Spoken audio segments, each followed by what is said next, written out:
สวัสดีสมาชิกทุกท่านนะวันนี้พี่สิพิอาสาที่มารับอยู่ที่ว่าฟัดต่อนะอันนี้ที่ว่าประกอบที่ว่าข้าพเจ้าใส่งานนะข้าพเจ้าคิดว่าข้าพเจ้าจะใส่งานนะฟัดต่อนะแต่ว่าอันนี้คือข้าพเจ้าใส่ซ่อนทองเพื่อไว้ยังเพื่อว่าจิบจัดเลเซอร์เนาะตัวนี้นะกรณีทำว่าจัดเลเซอร์นี่ทำว่า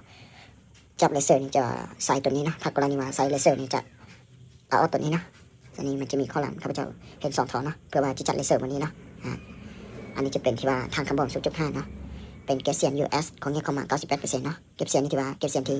ห้างของข้าพเจ้าเอาไปเอ็นนี่ 100% เนาะที่ว่าอะไรคนน่าจะเคยทราบนี่เนาะเก็บเสียง US ลุยนี่เนาะถ้าในหุ้นจ่อยนี่ที่ว่าจะเป็นสีขาวเนาะมันจะมีข้าพเจ้าเจาะหูนี่4 หูเนาะอยู่ในหุ้นจ่อยนี่นะ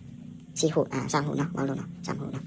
เลยอยากพูดรายละเอียดชัดเจนเกี่ยวกับเปลือกอันสามารถอีบอก5เบอร์โทรตันในจอนี้ได้เนาะ91836709เนาะเบอร์โทรเบอร์แอดเบอร์ Facebook เบอร์ Telegram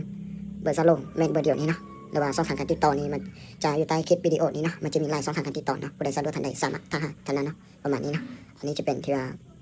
เปลือกอันฟัตโตเนาะออกมาใหม่ล่าสุดนี้ของปี2000ที่ว่า24เนาะฟัตโตรุ่นนี้เนาะจะออกแบบมาล่าสุดนี้ที่ว่าปี2024เนาะแต่ว่าเป็นที่ว่าซุกเฟตตัวนี้ออกมาที่ว่าผลิตนี่ที่ว่าปี2026เนาะ2026เดี๋ยว2เนาะประมาณนี้นะอันนี้สามารถทดได้นะเป็นงานของไซบอร์เทค100%นะอันนี้เป็นกล้อง BSN ของสหรัฐอเมริกาโดยตรงนะมันจะต่างจากที่ว่าของจีนนะอันนี้พันไหนนี่ตัวหนังสือมันจะเล็กนะบนนี้กับตัวหนังสือมันจะเล็กเห็นปะตัวหนังสือมันจะเล็กไว้นี่เลยนะของสหรัฐนี่นะจัดโบเมมีใส่โลโก้อย่างต่างๆนะถ้าว่ามีใส่ซีนเบ็ดโลโก้นี่บ่มีนะตัวนี้นะกล้อง BSN เนี่ยของสหรัฐนี่นะประมาณนี้นะเปิดบอลนี้นะที่ว่าข้าพเจ้าที่ว่าประกอบใส่ที่ว่าหลาม4 30 เมตรนะ1 2เห็นปะ2 ขึ้นนะถ้าว่าเอาเก็บเสียนสามารถใส่ที่ว่าใส่อยู่ก่อนรถจัดได้เลยเนาะใส่อยู่ก่อนรถจัดบ่ใส่น้ำมันบ่ฝากกบนะประมาณนี้นะผู้ใดอยู่เที่ยวในเมืองสะดวกสบายเนาะเพราะว่าข้าพเจ้าอยู่ในเมืองเนาะผู้ใดอยู่เที่ยวรถเนาะเวลาเอาไปออกมาออล่านี่ถ้าว่าประกอบยาวนี่ที่ว่าข้อคันเสียนไล่เนาะข้าพเจ้าเลยที่ว่าประกอบ3 เมตรนี่เนาะปืนบอลนี้ข้าพเจ้าประกอบที่ว่าลามนี่จะเป็นที่ว่าลาม40 เซนติเมตรเนาะสามารถวัดผลได้ที่ว่า140 เมตรลงมาเนาะปืนบอลนี้เนาะถ้ามันยิงลูกสลัดเนาะถ้ามันยิงลูกมอเตอร์น้ำหนักเสาเอเกนลงมานี่ที่ว่าสามารถยิงได้ถึงที่ว่า90 เมตรลงมานะทีนี้เนาะ90 เมตรนี่สั้นอยู่ก้อยเข้าเลยนะเปิดบนนี้นะประมาณนี้นะสำหรับเบานี่จะเป็นที่ว่าเบา16 เวนเนาะเป็นเบาที่ว่าเก็บเมื่อเลยนะทีนี้เนาะถ้ากรณีเบาที่ว่าข้าพเจ้าที่ว่าเก็บเมื่อเลยนี่ข้าพเจ้าที่ว่าประกาศให้ที่เบา3 เหรียญเต็มนะอันนี้จะเป็นเบา16 เวนข้าพเจ้าใส่ที่ว่าหลอด2 โมวิอาร์นะเวนลกโมวิอาร์เนาะประมาณนี้นะสำหรับที่ว่า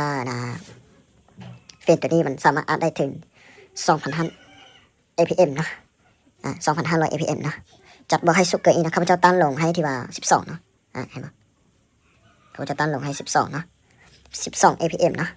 ของข้างเห็นแน่นอนเนาะความไวลูกนี้มันตกอยู่ที่ว่า98 เมตรต่อวินาทีเนาะข้าพเจ้าแทงให้นี่เนาะปืนบอลนี้นะ98 เมตรต่อวินาทีนะข้าพเจ้าตั้งความไวลูกนี้นะลงอยู่ในท่านี้ปัจจุบันนี้ที่ว่า25,000 APM นะ 2,500 APM นะตัวนี้นะบอถึง 3,000 เนาะข้าพเจ้าจะบอกสุดไหลเนาะเพราะว่าทางคำบอกนี้ที่ว่ามันจะบอกคืนทางอัสเฟเนาะไล่ก่อนมาทางบาสามารถอัดได้ถึง 3,000 APM บ่เนาะสามารถอัดได้เนาะแต่ว่าเวลาห้องนี่ที่ว่าบ่อยากให้อัดไหลเนาะเพราะว่ามันค่อนข้างอันตรายเนาะทางนี้เนาะระดับห้องนี่บ่อยากให้อัดไหลเนาะลมนี้เนาะให้อัดถึง 2,700 2,800ก็พอเนาะสุกๆเนาะบ่ให้อัดถึง 3,000 APM เนาะเพราะว่าทางลมนี้ที่ว่าเวลาอากาศห้องมันจะขึ้นหนักเนาะมันจะขึ้นเนาะให้ที่ว่าทางลมที่ว่าลมนี้เพิ่นขึ้นเบ็ดออโต้เนาะตัวนี้เนาะเพิ่นขึ้นประมาณ300 ถึง 400เนาะสามารถเพิ่นขึ้นได้เนาะถ้าว่ายาทดลองนี่มีแต่ว่าไปตัดได้เบิดเนาะว่าแคโรนี่มันจะขึ้นต่ำเนาะถ้าว่าอากาศห้องเกินขนาดเนาะประมาณนี้เนาะ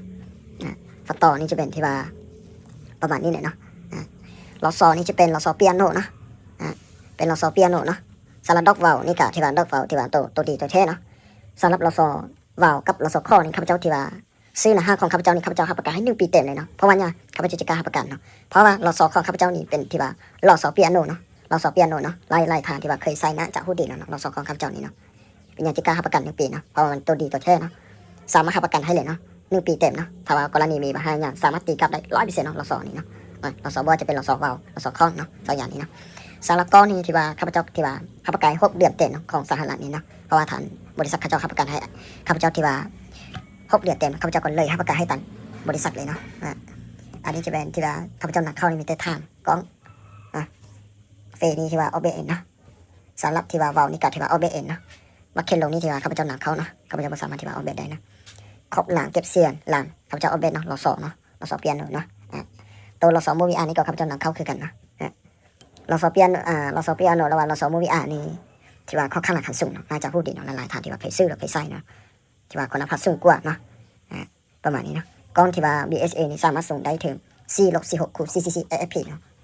มันจะบ่มีเซอร์สต็อกเนาะก้อนรุ่นนี้นะประมาณนี้นะผู้ใดอยากรู้รายละเอียดเกี่ยวกับอารมณ์อยากรู้เกี่ยวกับวิธียินหรือว่าวิธีประกอบอย่างต่างๆนี่บ่แม่นมีว่าหาอยากเกี่ยวกับปืนสามารถหาอีบอกหาเบอร์โทรตามหน้าจอนี้ได้เนาะ9182 709เนาะท้ายนี่ก็ขอให้ทุกท่านมีสุขภาพแข็งแรงเนาะพัฒนาสิ่งใดของให้ได้สิ่งนั้นนะอีกอย่างนึงก็ใกล้สิฮอดปีใหม่แล้วเนาะน่าจะเป็นเดือน4วันที่18บ่ประมาณนี้ครับเจ้าก็บ่ค่อยเจอนะขอให้ทุกท่านร่ำรวยมีสุขภาพแข็งแรงเนาะวิดีโอนี้จบเพียงเท่านี้นะขอให้ติดตามวิดีโอต่อๆไปขอขอบใจนะ